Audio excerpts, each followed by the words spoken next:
Few teams dominated the NFL the way the San Francisco 49ers did in the 1980s. Led by Jerry Rice and Joe Montana, the 49ers won 4 titles in a 10-year span, and Montana remains on the short list of all-time great quarterbacks. But there was another guy hanging out in the quarterback room in San Francisco at that time. A left-handed thrower. He had a cannon for an arm that was pinpoint accurate. But when he needed to, he could take off and run in few ways other quarterbacks could.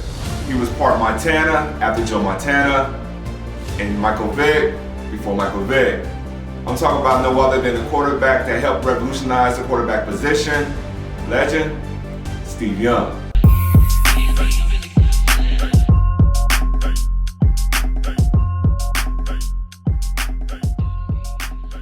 John Steve Young was born October 11, 1961, Salt Lake City, Utah. While his family relocated to Connecticut while Steve was in grade school, that wouldn't be the last time that the state of Utah would play a role in his life. Growing up, Steve seemed destined for sports stardom. He played baseball and basketball, but his star shined brightest on the football field.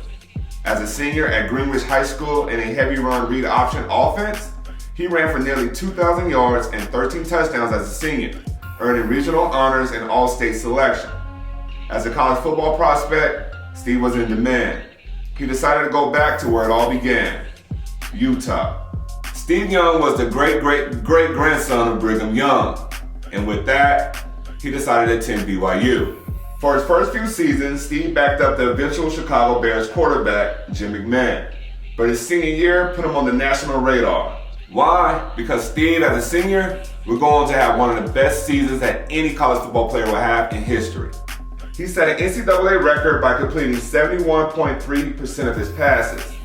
He threw for 3,900 yards and 33 touchdowns, and he just had 10 interceptions. And on top of all of that, he ran for 444 yards with 8 rushing TDs. Steve wound up finishing runner-up for the Heisman Trophy, but BYU went on to have a 10-1 regular season record and won the Holiday Bowl against Mizzou. After 2 years as a starter at BYU, where he set 15 NCAA records, and many assumed Young was set to enter the upcoming NFL draft. Instead, he decided to play in America's newest football league, the USFL. Drafted 11th overall by the Los Angeles Express in 1984, Steve signed the largest contract in sports history. In his 4th start, a win over the Chicago Blitz, Young became the first player ever to throw for 300 yards and rush for 100 yards in a pro football game. Another highlight came in LA's first-round playoff game, a triple overtime win against Michigan. That was the longest game in pro football history. The Express would lose the Western Conference title, and not long after that, the USFL would collapse as well. With the first pick in a special NFL draft for USFL players, Tampa Bay selected Steve Young. His 2 years starting for the Buccaneers, they weren't great. So in 1987, Tampa Bay drafted Vinny Testaverde with the number 1 pick in the draft. They would trade Steve to San Francisco. Legendary 49ers coach Bill Walsh loved Young. He thought that his problems in Tampa Bay had been related to the talent around him. As it turned out, he was right. Montana was the starter in San Francisco, but when Steve got a chance to play, he was impressive.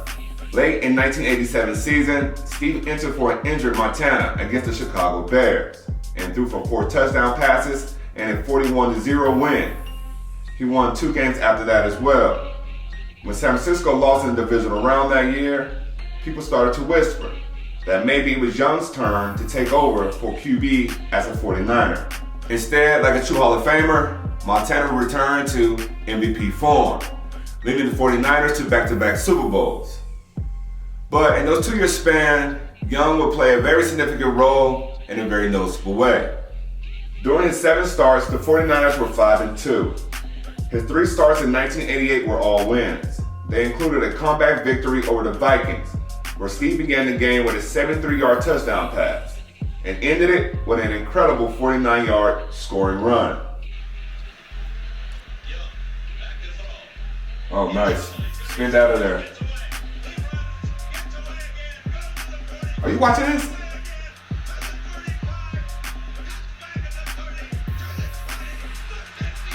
Wow. Stumble in there, Steve. After an elbow injury sidelined Montana at the end of the 1990 season, Steve would get a chance to start for the 49ers. His first season had mixed results. But in 1992, Steve went off, and the 49ers, they never looked back. San Francisco would go on to have a 14-2 record. Steve Young was named NFL MVP after completing a league-leading 66.7% of his passes for his first 3,000-yard passing season. And he led the league with 25 touchdown passes. He posted a quarterback rating of 107, the first quarterback ever to record a triple-digit rating in consecutive seasons.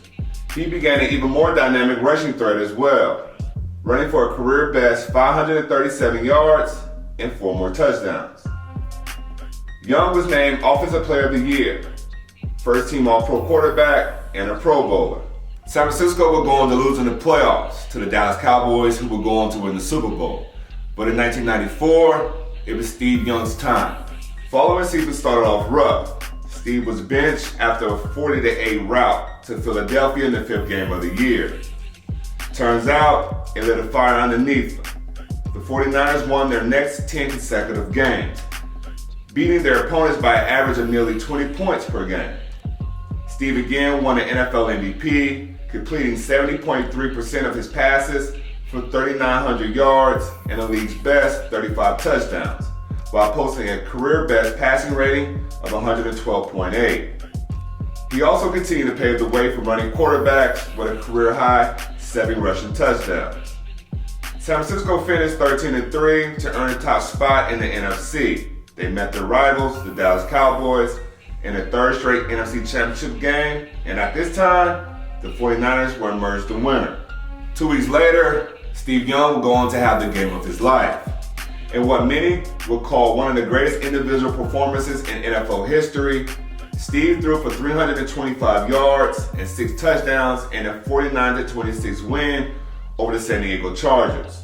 At the age of 33, Steve was named Super Bowl MVP, becoming just the 5th player in the league's history to win league MVP and Super Bowl MVP in the same season. Steve went on to play 5 more seasons with the 49ers, and he remained among the most accurate and the highest rated passer in the league. In 1998, his final full season, the 37-year-old played in 15 games and threw for a career-high 4,170 yards, along with the NFL best 36 touchdowns. In the playoffs, with 3 seconds remaining against the Green Bay Packers, Steve found Terrell Owens with a perfectly placed ball over the middle. The 25-yard strike would go on to win the game. Young finished his Hall of Fame career in 1999 with a completion percentage of 64.3, the best mark in NFL history at the time of his retirement. His 6 seasons as the league highest rated passer are a league record. So is his streak of 4 consecutive seasons with top QB ratings. All told, Steve threw for 33,124 yards and 232 touchdowns.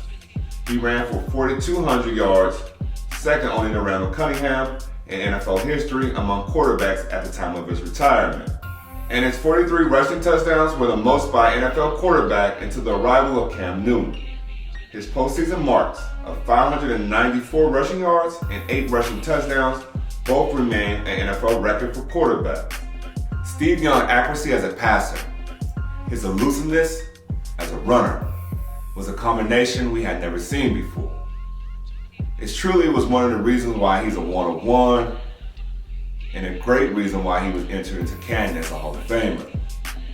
All that considered, we may not ever see that combination again. But for many of us, it's the reason why we consider him a legend.